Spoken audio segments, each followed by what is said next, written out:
નમસ્કાર, જય હિન્દ, જય ભારત. હું યુવરાજસિંહ જાડેજા. ઘણા સમયથી થઈ રહ્યું હતું કે ભાઈ વાઘ આવે છે. જોવા જઈએ તો આજે એ વાઘ આવી ગયો છે.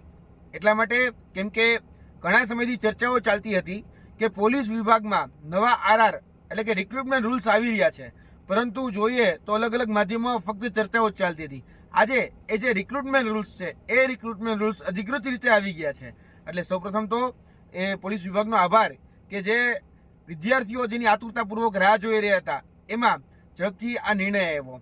અને વાત કરીએ કે જે રિક્રુટમેન્ટ રૂલ્સ છે તો વિદ્યાર્થીઓ માટે જે હવે અત્યાર સુધી જે પરીક્ષા પદ્ધતિ અને જે માધ્યમો હતા તેમાં એ પરીક્ષા પદ્ધતિમાં આજ વખતે થોડા બદલાવો થયા છે. અત્યાર સુધી જે પરીક્ષા પદ્ધતિ જે ફિઝિકલ પરીક્ષા લેવામાં આવતી હતી એટલે કે શારીરિક કસોટી જે લેવામાં આવતી હતી તેમાં 25 ગુણ આપવામાં આવતા હતા લોકરક્ષક દળની ભરતીમાં. અને આ જે લોકરક્ષક દળની ભરતીમાં આજ વખતે એટલે કે જે નવા રિક્રુટમેન્ટ રૂલ્સ છે તેમાંથી એ ગુણભાર જે હતા એ દૂર કરી નાખવામાં આવ્યો છે. હવે ઉમેદવારે 25 મિનિટની અંદર 5 કિલોમીટર રનિંગ એ ફક્ત પૂરું કરવાનું રહેશે. હવે કોઈ વહેલા દોડે કે કોઈ પહેલા દોડે એટલે કહી શકે કે કોઈ વહેલું આવે કોઈ છેલ્લું આવે, પરંતુ એ બધા એ ઇક્વલ ગણવામાં આવશે. એટલે અહીંયા જે માર્ક પ્રથા જે હતી એ માર્ક પ્રથા દૂર કરી નાખવામાં આવી છે. અને તેની સાથે સાથે બીજો પણ એક નિર્ણય લેવામાં આવ્યો છે કે અત્યાર સુધી જે લેખિત પરીક્ષા લેવામાં આવતી હતી એ લેખિત પરીક્ષામાં જોવા જઈએ તો ફક્ત સિલેબસમાં એવું લખી નાખવામાં આવતું હતું કે જનરલ નોલેજ, પરંતુ આ વખતે એમાં વિસ્તૃત સિલેબસ આપવામાં આવ્યો છે.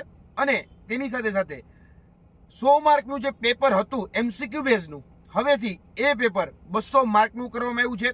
તેમાં પાર્ટ 1, પાર્ટ એ અને પાર્ટ બી એ રીતે મૂકવામાં આવ્યું છે. અને પાર્ટ એ જે છે એના 80 માર્ક અને પાર્ટ બી છે એના 120 માર્ક. એટલે આ જે ડિટેલેશન જે કહી શકાય કે વિસ્તૃત સિલેબસ આપવામાં આવ્યો છે તેનાથી વિદ્યાર્થીઓને ફાયદો થશે. અને વર્તમાનમાં આ જે રિક્રુટમેન્ટ રૂલ્સ છે એ રિક્રુટમેન્ટ રૂલ્સ ને આધારે હવે જ્યારે ભરતી પ્રક્રિયા થવાની હોય ત્યારે અમે આશા અપેક્ષા રાખીએ છીએ કે ખૂબ ઝડપી એ નોટિફિકેશન આઉટ ટાઈમ અને જે શારીરિક કસોટી ક્યારે લેવામાં આવશે અને તેની સાથે સાથે લેખિત પરીક્ષા ક્યારે લેવામાં આવશે એની તારીખો જાહેર કરવામાં આવે. બસ આટલી જ વિનંતી. જય હિન્દ, જય ભારત.